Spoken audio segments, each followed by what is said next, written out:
Thanks, everyone. It's great to see so many familiar faces. Just some housekeeping. People would know down the stairs and around the hallways where the washrooms are. Feel free to grab coffee and snacks as we go through the format for this event. First of all, I'd like to acknowledge that we're on Treaty 6 land and honor the traditions and heritage and storytelling and knowledge sharings that have occurred on this land for generations. And we welcome and very grateful that we're able to have this opportunity of a sharing and a knowledge event here. Thank you all for coming. There is, just want to quickly go through the format. One, we are recording the event, so you'll be able to share it with your colleagues and everyone afterwards. We're going to have a series of presentations. This is going to be, I think, a useful learning event.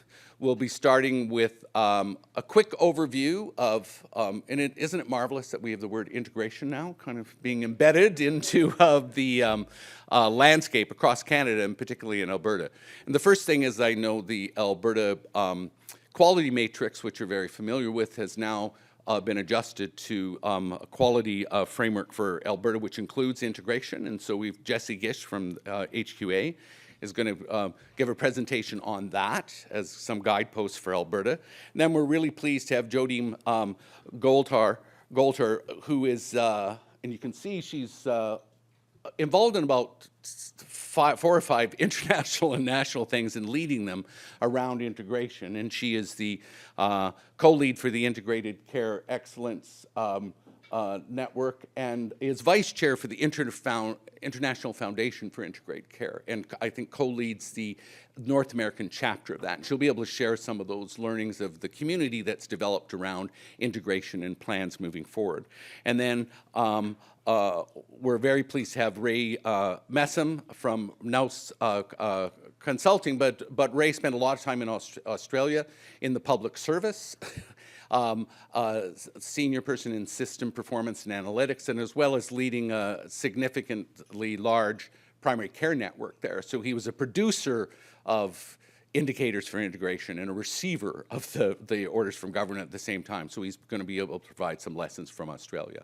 We're going to go through presentations, just one quickly after the other, to take notes, and then we'll have, I think, about a half an hour for questions that you might be able to have. And I'll be running around with a microphone, and our speakers will be here at this front table. But without further ado, welcome on behalf of the Institute of Health Economics, and please join me in welcoming our first speaker, Jessie.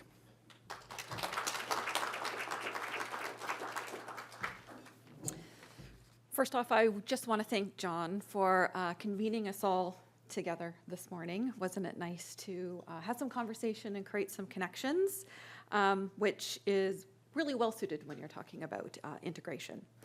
So, as John said, I am from Health Quality Alberta and have been involved in the update of the Alberta Quality Matrix for Health, and we have published recently a new resource, which is now called Alberta Quality Dimensions for Health.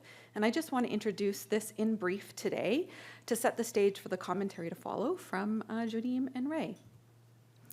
So many of you, I'm sure, are familiar with the matrix, and that's the image on the screen. And guess what? It was first published in 2005. And so it was due for a substantive update, and I do want to say that the look and feel of the new resource is significantly different than the resource that you are probably familiar with.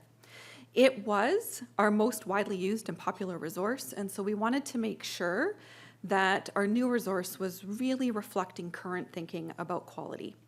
And so we brought together system partners and patient advisors in Alberta, and we also reflected on current thinking about quality from leading frameworks in Canada and beyond, such as the Canadian Quality and Patient Safety Framework from Healthcare Excellence Canada, but we also reflected on the 9 pillars of integrated care from the International Foundation for Integrated Care, which Jodiem will speak about today as well.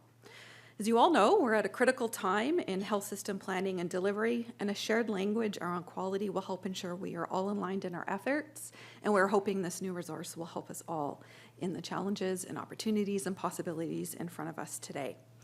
When people agree on what quality care looks like, we're all more likely to be aligned on how to fund, plan, measure, and deliver quality across the system.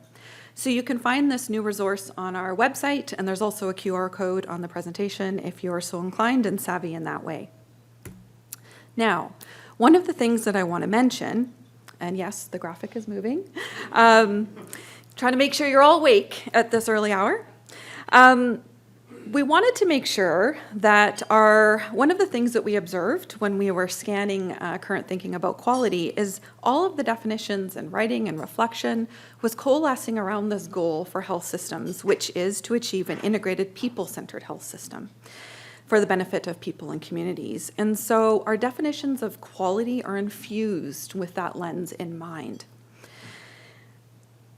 So the new quality dimensions are as follows. You will notice that equitable and integrated are the new additions, and there has been some subtle changes in language and meaning. When you reflect on the new definitions, you'll probably notice those changes. And so we see these dimensions as acting a lens through which people experience and the healthcare system can be viewed and help us guide us as users in reflecting on people's needs and how care should be experienced by people. So the image on the left is the new graphic. The matrix really is a dead term. Obviously, we don't have anything that looks like squares, and that was intentional. We designed a graphic that positioned people-centered at the core because it determines how the rest of the dimensions should be realized and experienced by people and communities. And we really wanted to draw attention to the fact that these dimensions are all interdependent with one another, such that, for example, quality depends on integration, and integration, when you're trying to achieve that, requires the adoption of a people-centered approach. So there's layers of connections amongst all of these dimensions. So the inclusion of integration and the updated dimensions of quality reflects the need for health system partners to commit to health system improvement on integration. Now, what do we mean when we have offered up the term or the definition or dimension of integration? So this dimension emphasizes that quality is present when care is coordinated across people, teams, sectors, organizations, and communities in the day-to-day experiences of people, such that then a person will have a smooth transition and care experience. But in order for this day-to-day experience to happen for people, we need to have interconnections amongst people and organizations with different roles, expertise, accountabilities, and professional cultures, so that we can then bring about appropriate, responsive, and organized models of care delivery.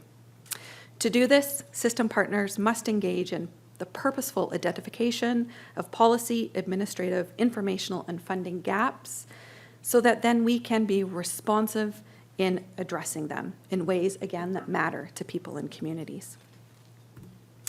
Health Quality Alberta is also working on the development of a framework to help achieve an integrated people-centered health system on the observation that quality frameworks today, in terms of defining quality, are really situating the dimensions of quality within other content, which is often called enablers, which is calling attention to the fact that a system needs to have essential structures and processes in place to help achieve quality.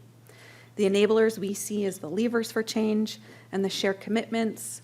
We are using this term to recognize that people and organizations need to collectively commit in their attitudes and actions to help bring about health improvement so that we can achieve an integrated people-centered system. This graphic is also interactive, and really is intended to show that if within your role and accountability in the health system, if you're playing in one of these enabling spaces, you are then helping to create the enabling conditions to help bring about quality and good care experiences for people and communities. So we all, within our position in the health system, have a role to play based upon our position within it. And so without further ado, I will turn it over to Judine.